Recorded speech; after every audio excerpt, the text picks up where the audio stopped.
ಸ್ನೇಹಿತರೆ ನಮಸ್ಕಾರ. ಮೀಡಿಯಾ ಜರ್ನಿಗೆ ಸ್ವಾಗತ. ನಾವು ಇವತ್ತು ಸಂಡೂರಿನ ಸಾಮರ್ಥ್ಯ ಸೌಧದಲ್ಲಿದ್ದೀವಿ. ಇಲ್ಲಿ ಮುಖ್ಯವಾಗಿ ಸರ್ಕಾರಿ ಪ್ರಾಥಮಿಕ ಶಾಲೆಗಳ ಏನು ಬಡ್ತಿ ಮುಖ್ಯ ಗುರುಗಳೆಲ್ಲ ಒಂದೆಡೆ ಸೇರಿದ್ದಾರೆ. ಇವರ ಉದ್ದೇಶ ಇಷ್ಟೇ, ಸಾಕಷ್ಟು ಅವರ ಸಮಸ್ಯೆಗಳಿಗೆ ಏನೆಲ್ಲ ಪರಿಹಾರಗಳನ್ನ ಹುಡುಕ್ಬೋದು ಅಂತ. ಯಾಕಂದ್ರೆ ಅವ್ರು ಈಗ ಆಲ್ರೆಡಿ ಸಾಕಷ್ಟು ಬಾರಿ ಶಿಕ್ಷಣ ಇಲಾಖೆಗೆ ತಮ್ಮ ಮನವಿಗಳನ್ನ ಕೊಡ್ತಾ ಬಂದಿದ್ದಾರೆ. ಮುಖ್ಯವಾಗಿ ಬಿಸಿ ಊಟಕ್ಕೆ ಸಂಬಂಧಿಸಿದಂತೆ ಏನು ಗ್ಯಾಸ್ ಒದಗಿಸೋದಾಗಿರ್ಬೋದು, ಆ ಮಕ್ಕಳಿಗೆ ಸಂಬಂಧಪಟ್ಟಂತ ರೇಷನ್ ಒದಗಿಸೋದಾಗಿರ್ಬೋದು, ನಿರಂತರ ಆ್ಯಪ್ ನಲ್ಲಿ ಏನು ಮಕ್ಕಳ ಹಾಜರಾತಿಯನ್ನು ಪಡೆಯುವಾಗ ಇರ್ತಕ್ಕಂಥ ತಾಂತ್ರಿಕ ತೊಂದರೆಗಳಾಗಿರ್ಬೋದು, ಅದರ ಜೊತೆಗೆ ಇನ್ನು ಅನೇಕ ರೀತಿಯ ಸಮಸ್ಯೆಗಳನ್ನ ತಮ್ಮೊಳಗೆ ಚರ್ಚಿಸಿಕೊಂಡು ಏನು ಈ ಒಂದು ಕ್ಷೇತ್ರ ಶಿಕ್ಷಣಾಧಿಕಾರಿಗಳಿಗೆ ಮನವಿ ಸಲ್ಲಿಸುವುದು, ಅದರ ಜೊತೆಗೆ ಈ ಒಂದು ತಾಲೂಕು ಪಂಚಾಯತಿಯ ಕಾರ್ಯನಿರ್ವಾಹಕ ಅಧಿಕಾರಿಗಳು ಕೂಡ ಈ ಒಂದು ಸಮಸ್ಯೆಗಳ ಕುರಿತಾಗಿ ಒಂದು ಮನವರಿಕೆ ಮಾಡುವ ಕೆಲಸವನ್ನ ಯಾವ ರೀತಿ ಮಾಡಬೇಕು ಅನ್ನುವಂಥ ನಿಟ್ಟಿನಲ್ಲಿ ಸಭೆಯನ್ನ ಸೇರಿದ್ದಾರೆ. ಸೊ ನಾವೀಗ ಅವರನ್ನೇ ಮಾತಾಡಿಸ್ತೀವಿ. ಸೊ ಅವರೇ ತಮ್ಮ ಎಲ್ಲ ಸಮಸ್ಯೆಗಳನ್ನ ಹೇಳ್ತಾ ಹೋಗ್ತಾರೆ. ಸರ್ಕಾರಿ ಪ್ರಾಥಮಿಕ ಶಾಲೆಗಳ ಬಡ್ತಿ ಮುಖ್ಯ ಗುರುಗಳ ಸಂಘದ ಅಧ್ಯಕ್ಷರಾಗಿರ್ತಕ್ಕಂಥ ಪ್ರಕಾಶ್ ಅವರು, ಅದ್ರ ಜೊತೆಗೆ ಕಾರ್ಯದರ್ಶಿಗಳಾಗಿರ್ತಕ್ಕಂಥ ಎರ್ಷಮ್ ಅವರು ತಮ್ಮ ಒಂದು ಸಮಸ್ಯೆಗಳನ್ನ ಹೇಳ್ತಾ ಹೋಗ್ತಾರೆ. ಬನ್ನಿ, ಅವರು ಯಾವೆಲ್ಲ ವಿಚಾರಗಳನ್ನ, ಯಾವೆಲ್ಲ ಸಮಸ್ಯೆಗಳನ್ನ ಈ ಒಂದು ಸರ್ಕಾರದ ಗಮನವನ್ನ ಸೆಳೆಯಲಿಕ್ಕೆ ಹೊರಟಿದ್ದಾರೆ ಅಂತ ನೋಡೋಣ. KB ಪ್ರಕಾಶ್, ಬಡ್ತಿ ಮುಖ್ಯ ಗುರುಗಳ ಸಂಘದ ತಾಲೂಕು ಘಟಕದ ಅಧ್ಯಕ್ಷರು. ಇವತ್ತು ಬಡ್ತಿ ಮುಖ್ಯ ಗುರುಗಳ ಮತ್ತು ಎಲ್ಲ ಮುಖ್ಯ ಗುರುಗಳ ಜ್ವಲಂತ ಸಮಸ್ಯೆಗಳು ಈಗಾಗಲೇ ಒಂದು ವರ್ಷದ ಹಿಂದೆ ನಾವು ಇಒರವರಿಗೆ ಮತ್ತು ಕ್ಷೇತ್ರ ಶಿಕ್ಷಣಾಧಿಕಾರಿಗಳಿಗೆ ನಾವು ಮನವಿಯನ್ನು ಸಲ್ಲಿಸಿದ್ವಿ. ಆದರೂ ನಮ್ಮ ಸಮಸ್ಯೆಗಳು ಅದರಲ್ಲಿ ಬಗೆಹರಿತಿಲ್ಲ. ಈಗ ಮೊದಲನೇ ಸಮಸ್ಯೆ ಅಂತ ಹೇಳಿದರೆ, ನಮಗೆ ಬಿಸಿ ಊಟ ಬೇಯಿಸಲಿಕ್ಕೆ ಸಿಲಿಂಡರ್ ಸಮಸ್ಯೆ, OTP ರಹಿತವಾದಂಥ ಸಿಲಿಂಡರನ್ನು ನಮಗೆ ಸಪ್ಲೈ ಮಾಡಬೇಕು.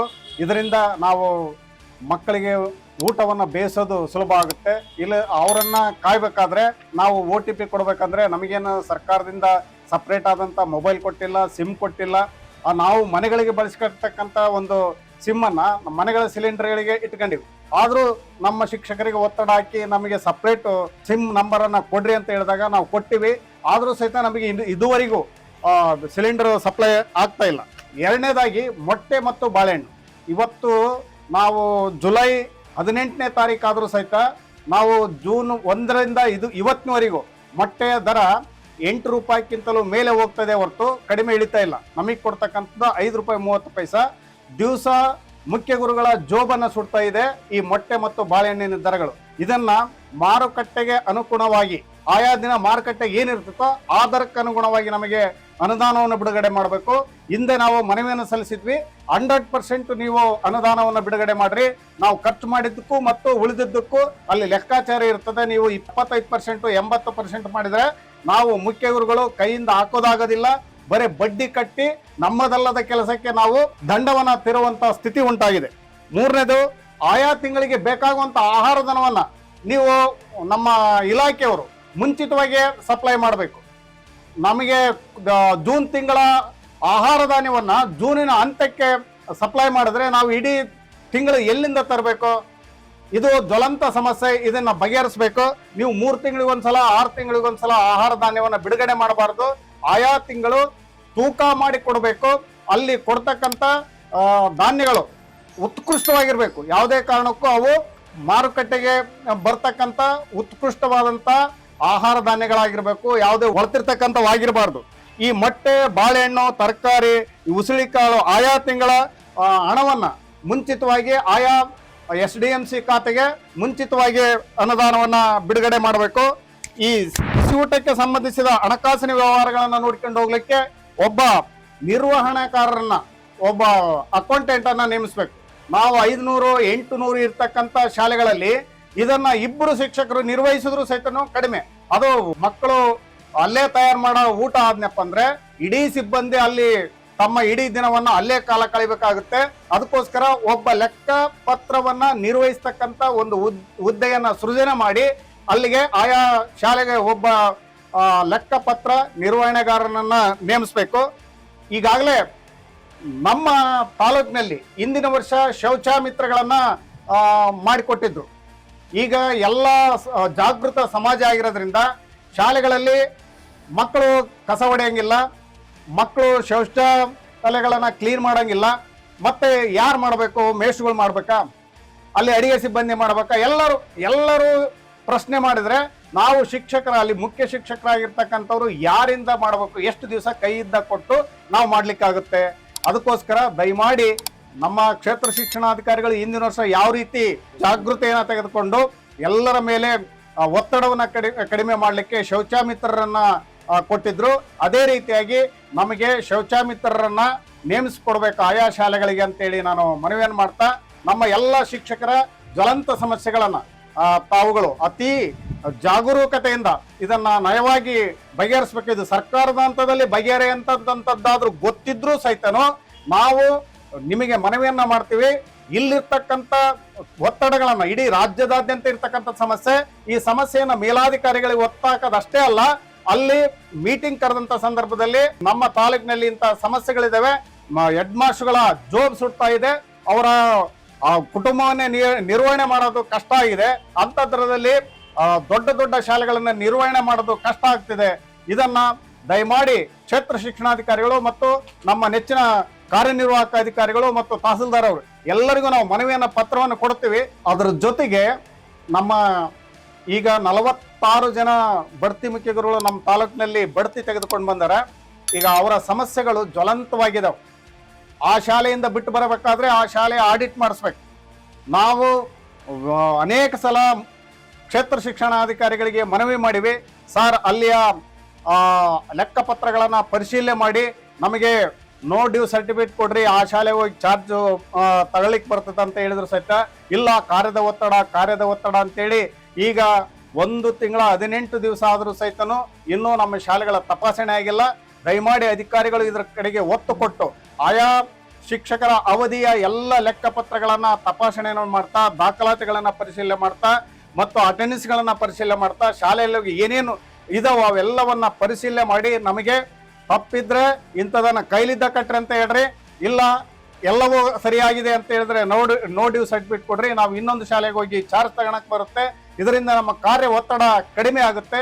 ಈ ಎಲ್ಲ ಸಮಸ್ಯೆಗಳಿಂದ ನಮ್ಮನ್ನ ಮುಕ್ತರನ್ನಾಗಿ ಮಾಡಬೇಕು. ಸಮಸ್ಯೆಗಳನ್ನ ಇನ್ನಷ್ಟು ಜ್ವಲಂತವಾಗಿ ಇಡಬೇಡ್ರಿ, ಅವುಗಳನ್ನ ಪರಿಹರಿಸ್ರಿ ಅಂತೇಳಿ ನಾನು ರಾಜ್ಯ ಸರ್ಕಾರದಲ್ಲಿ ಮತ್ತು ನಮ್ಮ ತಾಲೂಕು ಮಟ್ಟದ ಮತ್ತು ಜಿಲ್ಲಾ ಮಟ್ಟದ ರಾಜ್ಯ ಮಟ್ಟದ ಎಲ್ಲ ಅಧಿಕಾರಿಗಳಲ್ಲಿ ವಿನಮ್ರವಾಗಿ ನಮ್ಮೆಲ್ಲ ಶಿಕ್ಷಕರ ಪರವಾಗಿ ಮನವಿಯನ್ನ ಮಾಡ್ತಾ ಇದ್ದೀನಿ. ನನ್ನ ಹೆಸರು ಯಶಸ್ವಾಮಿ, ಬಡ್ತಿ ಮುಖ್ಯಗುರುಗಳ ಸಂಘದ ಕಾರ್ಯದರ್ಶಿಗಳು. ಈಗಾಗಲೇ ಮುಖ್ಯ ಗುರುಗಳ ಸಮಸ್ಯೆಗಳು ಜ್ವಲಂತವಾಗಿ ಇರೋದ್ರಿಂದ ನಮ್ಮ ಬಡ್ತಿ ಮುಖ್ಯಗಳು ಸಿಕ್ಕಾಪಟ್ಟೆ ಸಮಸ್ಯೆಗಳನ್ನು ಎದುರಿಸ್ತಾ ಇದ್ದಾರೆ. ಅದಕ್ಕೆ ಸಂಬಂಧಿಸಿದಂತೆ ಈಗಾಗಲೇ ನಿರಂತರ ಆ್ಯಪ್ ಅಂತೇಳಿ ಮಕ್ಕಳ ಹಾಜರಾತಿ ಬಂದಿದೆ. ಆ ಮಕ್ಕಳ ಹಾಜರಾತಿಯಲ್ಲಿ ನಾವು ಪ್ರತಿನಿತ್ಯ ಒಂದು ಅಟೆಂಡೆನ್ಸ್ ಅಂತ ತಗೋಬೇಕು. ಆ ಅಟೆಂಡೆನ್ಸ್ನಲ್ಲಿ ಈಗಾಗಲೇ ನಿರಂತರ ಆ್ಯಪ್ನಲ್ಲಿ ಒಂದ್ಸರಿ ರಿಜಿಸ್ಟ್ರೇಷನ್ ಮಾಡಿರ್ತಕ್ಕಂಥ ಮಗು ಆ ರಿಜಿಸ್ಟ್ರೇಷನ್ದು ಸಮಸ್ಯೆ ಬಹಳ ಇದಾವೆ. ಕೆಲವೊಂದು ಮಗು ಪ್ರೆಸೆಂಟ್ ಇದ್ರು ಕೂಡ ರಿಜಿಸ್ಟ್ರೇಷನ್ ನೋಂದಣಿ ಆಗ್ತಾ ಇಲ್ಲ. ಕೆಲವೊಂದು ಅಡೆತಡೆಗಳು ಸಾಕಷ್ಟು ಈ ನಿರಂತರ ಆ್ಯಪಿನಲ್ಲಿ ಬರ್ತಾ ಇದ್ದಾವೆ. ಆಮೇಲೆ ಕಾಮ್ಸ್ ಅಂತಕ್ಕಂಥ ಒಂದು ಹಾಜರಾತಿ ಕೂಡ ಇದೆ, ಅದು ಶಿಕ್ಷಕರಿಗೆ ಇರ್ತಕ್ಕಂಥದ್ದು. ಆ ಕಾಮ್ಸ್ ನಲ್ಲಿ ಕೂಡ ಇವತ್ತಿನವರೆಗೆ ಒಬ್ರು ವರ್ಗಾವಣೆ ಆಗಿ ಮತ್ತೊಂದು ಕಡೆಗೆ ಹೋದಾಗ ಆ ಕಾಮ್ಸ್ ಹಾಜರಾತಿ ಸರಿಯಾದ ರೀತಿಯಿಂದ ಕಾಣ್ತಾ ಇಲ್ಲ. ಈ ಒಂದು ಸಮಸ್ಯೆಗಳು ನಮ್ಮ ಬಡ್ತಿ ಮುಖ್ಯಗಳಿಗೆ ಬಹಳಷ್ಟು ತೊಂದರೆ ಆಗಿದ್ದಾವೆ. ಅದಾದ ನಂತರ ಈಗಾಗಲೇ ನಮ್ಮ ಸ್ನೇಹಿತರು ಅಧ್ಯಕ್ಷರು ಹೇಳಿದಂತೆ ಬಿಸಿ ಊಟಕ್ಕೆ ಸಂಬಂಧಿಸಿದಂತೆ ಸಾಕಷ್ಟು ಸಮಸ್ಯೆಗಳು ನಮ್ಮ ಈ ಹಿಂದೆನೆ ಅನೇಕ ಬಾರಿ ನಮ್ಮ ಕಾರ್ಯನಿರ್ವಾಹಕ ಅಧಿಕಾರಿಗಳಿಗೂ ತಹಸೀಲ್ದಾರ್ ಸಾಹೇಬರಿಗೂ ಹಾಗೂ ಕ್ಷೇತ್ರ ಶಿಕ್ಷಣಾಧಿಕಾರಿಗಳಲ್ಲಿ ಮನವಿ ಮಾಡಿಕೊಂಡಿದ್ದೀವಿ. ಈಗಾಗಲೇ ಜುಲೈ 18ನೇ ತಾರೀಕು ಬಂದಿದೆ. ನಮಗೆ ರೇಷನ್ ಅನ್ನು ಅವರು ಜೂನ್ ಪ್ರಾರಂಭ ಆಗೋಕ್ಕಿಂತ ಮುಂಚಿತವಾಗಿ ಶಾಲೆಗಳಿಗೆ ರೇಷನ್ ಅನ್ನು ಸರಬರಾಜು ಮಾಡಬೇಕು. ಆದರೆ ನಮಗೆ ಈಗ ಸರಬರಾಜು ಮಾಡಿರ್ತಕ್ಕಂಥದ್ದು ಜುಲೈ 15ನೇ ತಾರೀಕಿಗೆ ರೇಷನ್ ಅನ್ನು ಸರಬರಾಜು ಮಾಡಿದ್ದಾರೆ. ಹಾಗಾದ್ರೆ ಜೂನ್ ಮತ್ತು ಜುಲೈ ತಿಂಗಳಲ್ಲಿ ಇಲ್ಲಿವರೆಗೆ ಯಾವ ರೀತಿ ಈ ಒಂದು ಅಡಿಗೆಯನ್ನು ತಯಾರು ಮಾಡಬೇಕು ಅಂತಕ್ಕಂಥದ್ದು ಸಮಸ್ಯೆ ಆಗಿದೆ. ಅದನ್ನ ಅಧಿಕಾರಿಗಳಲ್ಲಿ ನಾವು ಕೇಳಿದಾಗ ಸ್ಥಳೀಯವಾಗಿ ಹೊಂದಾಣಿಕೆ ಮಾಡಿಕೊಡ್ರಿ ಅಂತಕ್ಕಂಥ ಮಾತನ್ನು ಇಲ್ಲಿವರೆಗೆ ಹೇಳಿದ್ದಾರೆ. ಅದಕ್ಕಾಗಿ ನಮ್ಮ ಶಿಕ್ಷಕರು ಸ್ಥಳೀಯವಾಗಿ ಈ ಅಕ್ಕಿ ಮತ್ತು ಗೋಧಿಯನ್ನು ಖರೀದಿ ಮಾಡಲಿಕ್ಕೆ ನಮಗೆ ಆದೇಶ ಆಗಿದೆ, ಸರ್ಕಾರದಿಂದ ಆದೇಶ ಆಗಿದೆ ಎಣ್ಣೆ ಮತ್ತು ಬೇಳೆಯನ್ನ ಖರೀದಿ ಮಾಡ್ಲಿಕ್ಕೆ. ಆದ್ರೆ ಅವ್ರು ಏನ್ ಹೇಳ್ತಾ ಇದ್ದಾರೆ, ನೀವು ನಮ್ಮ ಕಡೆಯಿಂದ ಪರ್ಮಿಷನ್ ತಗೋಬೇಕು, ಅನುಮತಿಯನ್ನು ತಗೋಬೇಕು, ಅನುಮತಿ ತಗೊಂಡ ಮೇಲೆ ಮಾತ್ರ ನಿಮಗೆ ಖರೀದಿಯನ್ನು ಮಾಡಬೇಕು ಅಂತಕ್ಕಂಥ ಅಭಿಪ್ರಾಯವನ್ನು ಅವ್ರು ಹೇಳ್ತಾ ಇದ್ದಾರೆ. ರಾಜ್ಯ ಸರ್ಕಾರದ ಸಮಸ್ಯೆ ಆಗಿರೋದ್ರಿಂದ ಎಲ್ಲರಿಗೂ ಒಂದೇ ರೀತಿಯ ಸಮಸ್ಯೆ ಆಗಿರೋದ್ರಿಂದ ಒಬ್ಬೊಬ್ಬ ಶಾಲೆಯ ಶಿಕ್ಷಕರು ಇದ್ರ ಬಗ್ಗೆ ಅನುಮತಿ ಯಾಕೆ ತಗೋಬೇಕು ಅಂತಕ್ಕಂಥ ನಮ್ಮ ಪ್ರಶ್ನೆ ಇದೆ. ಹಾಗಾಗಿ ಸರ್ಕಾರದ ವತಿಯಿಂದನೇ ಆದೇಶ ಆದ್ಮೇಲೆ ಆ ಖರೀದಿ ಮಾಡ್ಲಿಕ್ಕೆ ಅವರಿಗೆ ಅನುಮತಿಯನ್ನು ತಾವೇ ಒಂದು ಆದೇಶವನ್ನು ಹಾಕಿ ಖರೀದಿ ಮಾಡಿ ಇಂಥ ತಿಂಗಳಲ್ಲಿ ಅಂತಕ್ಕಂಥ ಹೇಳಿಕೆಯನ್ನು ಕೊಡಬೇಕು. ಆದ್ರೆ ಅವರು ನಾವು ಖರೀದಿ ಮಾಡಿ ಇವತ್ತು ಹೇಳಿದಾಗ ಅವತ್ತಿನಿಂದ ಮಾತ್ರ ಖರೀದಿಗೆ ಅವಕಾಶ ಮಾಡಿಕೊಡ್ತಾರ, ನಮಗೆ ಗೊತ್ತಿಲ್ಲ ಅಂತಕ್ಕಂಥ ಮಾತನ್ನು ಹೇಳ್ತಿದ್ದಾರೆ. ತಿಂಗಳ ರೇಷನ್ ನಿಲ್ಲಿಸಲಿಕ್ಕೆ ಇವರು ಹೇಳ್ತಕ್ಕಂಥ ಒಂದೇ ಒಂದು ಕಾರಣ ಟೆಂಡರ್ ಸಮಸ್ಯೆ ಅಂತ ಇದೆ. ಟೆಂಡರ್ ಸಮಸ್ಯೆ ಅಂತಕ್ಕಂಥದ್ದು ಇವತ್ತಿಂದಲ್ಲ ಇವ್ರು ಹೇಳ್ತಕ್ಕಂಥದ್ದು. ಈ ಹಿಂದಿನಿಂದ ನಾವು ಸುಮಾರು 4 ವರ್ಷಗಳಿಂದ ಟೆಂಡರ್ ಸಮಸ್ಯೆ ಆಗಿದೆ. ಹಾಗಾದ್ರೆ ಜೂನ್ ತಿಂಗಳಲ್ಲಿ ಶಾಲೆಗಳು ಪ್ರಾರಂಭ ಆಗ್ತಾ ಇದ್ದಾವೆ. ಜೂನ್ ತಿಂಗಳಲ್ಲಿ ನಾವು ರೇಷನ್ ಇಳಿಸ್ಬೇಕು, ಸಿಲಿಂಡರ್ಗಳನ್ನು ಇಳಿಸ್ಬೇಕು. ಯಾವ ರೀತಿಯಾಗಿ ಅಂತಕ್ಕಂಥದ್ದು ಅವರಿಗೆ ಗಮನಕ್ಕೆ ಬಂದಿಲ್ಲವೇ, ಯಾಕೆ ಬಂದಿಲ್ಲ ಅಂತಕ್ಕಂಥದ್ದು ನಮ್ಮ ಯಕ್ಷ ಪ್ರಶ್ನೆ. ಹಾಗಾಗಿ ಈ ತಿಂಗಳುಗಳು ಪ್ರಾರಂಭ ಆದ ತಕ್ಷಣ ಇವರು ರೇಷನ್ ಅನ್ನು ನಮ್ಮ ಶಾಲೆಗಳಿಗೆ ಬಿಡುಗಡೆ ಮಾಡಬೇಕು ಅಂತಕ್ಕಂಥ ಒಂದು ಮನವಿಯನ್ನು ಈ ಸಂದರ್ಭದಲ್ಲಿ ತಿಳಿಸ್ತಾ ಇದ್ದಾರೆ. ಈಗಾಗಲೇ ಸಿಲಿಂಡರ್ಗಳ ಬಗ್ಗೆ ಹೇಳಿದಂತೆ OTP ಮಾಹಿತಿ ಅಂತಕ್ಕಂಥದ್ದು OTP ರಿಜಿಸ್ಟ್ರೇಷನ್ ಮಾಡಬೇಕು. ಆ ರಿಜಿಸ್ಟ್ರೇಷನ್ ಸಮಸ್ಯೆ ಸಿಕ್ಕಾಪಟ್ಟೆ ಇದೆ. ನಾವು ಹಿಂದೆ ಯಾವ ಶಾಲೆಯಲ್ಲಿ ಮಾಡಿರ್ತೀವೋ ಆ ಶಾಲೆಗೆ OTP ಅನ್ನು ರಿಜಿಸ್ಟ್ರೇಷನ್ ಮಾಡಿಸಿದ್ದಾರೆ. ನಾವು ಆಗಲೇ ಬಡ್ತಿ ಹೊಂದ್ಬಿಟ್ಟು ಬೇರೆ ಶಾಲೆಗಳಿಗೆ ಬಂದಿದ್ದೀವಿ. ಕೆಲವೊಬ್ಬ ಶಿಕ್ಷಕರು ರಿಟೈರ್ಡ್ ಆಗಿದ್ದಾರೆ, ಅವ್ರ ಹೆಸರಿಗೆ OTP ಹೋಗಿದೆ. ಅವರು ಈಗಾಗಲೇ ಆ ಮೊಬೈಲ್ ನಂಬರ್ಗಳನ್ನು ಲಾಕ್ ಮಾಡಿದ್ದಾರೆ. 15 ದಿವಸ ರಿಜಿಸ್ಟ್ರೇಷನ್ ಮಾಡಿ 1-2 ದಿವಸದಲ್ಲಿ ಬರಬೇಕಾಗಿತ್ತು. ಆದ್ರೆ 15 ದಿವಸ ಆದ್ರೂ ಸಹಿತ ಶಾಲೆಗಳಿಗೆ ಸಿಲಿಂಡರ್ ಬರ್ತಾ ಇಲ್ಲ. ಹಾಗಾದ್ರೆ ಅಡಿಗೆ ಮಾಡ್ತಕ್ಕಂಥ ಎಷ್ಟು ತೊಂದರೆಯನ್ನು ನಾವು ಅಡಿಗೆ ಮಾಡ್ತಕ್ಕಂಥದ್ದು ಅನುಭವಿಸ್ತಿದೀವಿ.